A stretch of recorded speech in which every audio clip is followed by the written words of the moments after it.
যে ছেলেটাকে খারাপ ছেলে বলছেন, তার মধ্যে এমন অনেক ভালো গুণ আছে যা সচরাচর এমন অনেকের মধ্যে আপনি খুঁজে পাবেন না। কাউকে খারাপ ভালো বলার আগে না একবার নয়, দুবার নয়, 10 বার ভাববেন।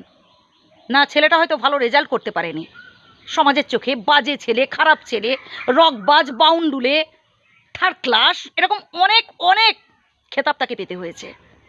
কিন্তু একটা কথা বলি শুনুন ভাই, এই খারাপ ছেলেটি, তার মধ্যে যা মানবিকতা বোধ আছে, তার মধ্যে যা সহানুভূতি আছে, এমন অনেক ভালো রেজাল্ট করা মানুষের মধ্যে আপনি খুঁজে পাবেন না। লোকে খারাপ বলছে মানে আমিও খারাপ বলবো, এটা কিন্তু নয় ভাই। এই খারাপ ছেলেটি যখন সে দামি রেস্টুরেন্টে ওঠে খাবারের জন্য, তখন সে সর্বপ্রথম ফোন করে জিজ্ঞেস করে তার বাবা মা খেয়েছে কিনা, যেটা আমরা অনেকেই ভুলে যাই।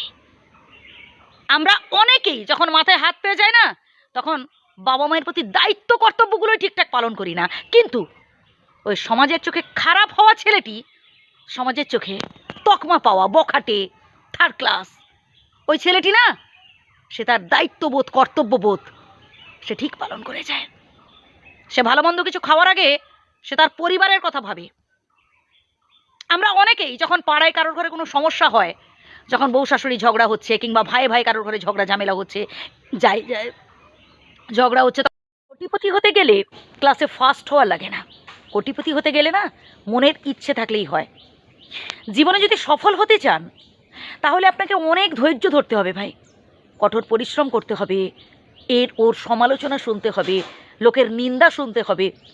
এবার আপনার মধ্যে যদি সহ্য ক্ষমতা না থাকে, ধৈর্য না থাকে, আপনার মধ্যে যদি কঠোর পরিশ্রম করার মনোবাসনা না থাকে, আপনি যদি অল্পতেই ধৈর্য হারিয়ে ফেলেন, দু একবার চেষ্টা করেছেন, পারেননি, হয়তো ব্যর্থ হয়েছেন, এবার এটাকেই হয়তো আপনি একটা মাথার মধ্যে পুষিয়ে রেখেছেন নেগেটিভ চিন্তা হিসেবে, যে আমি আর পারবো না মাথা তুলে দাঁড়াতে, আমার দ্বারা আর সম্ভব নয়, তাহলে বলবো যে এই চলার পথটা আপনার জন্য নয়।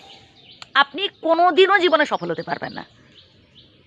আপনার মধ্যে একটা চ্যালেঞ্জ নেওয়ার ক্ষমতা থাকা দরকার, যে হ্যাঁ আমি পারবো।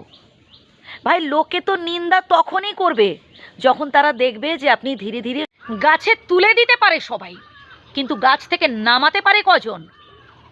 আপনাকে উস্কে দেবে সবাই, খারাপ কাজ করার জন্য না সবাই কুবুদ্ধি দেবে, কিন্তু সুবুদ্ধি দেওয়ার লোক খুব কম থাকবে ভাই, খুব কম থাকবে। তাই যখন কোনো সিদ্ধান্ত নিতে যাবেন, আগে নিজের বিচার বুদ্ধি দিয়ে বিবেচনা করে দেখুন যে আসলে আপনি যে কাজটা করতে যাচ্ছেন কতটা সঠিক সেটা। লোকের কথায় নাচবেন না ভাই। লোকে সমালোচনা করবে, করুক, লোকে নিন্দা করবে, করুক। এই পৃথিবীর প্রত্যেকটা মানুষের মন আপনি জয় করতে পারবেন না।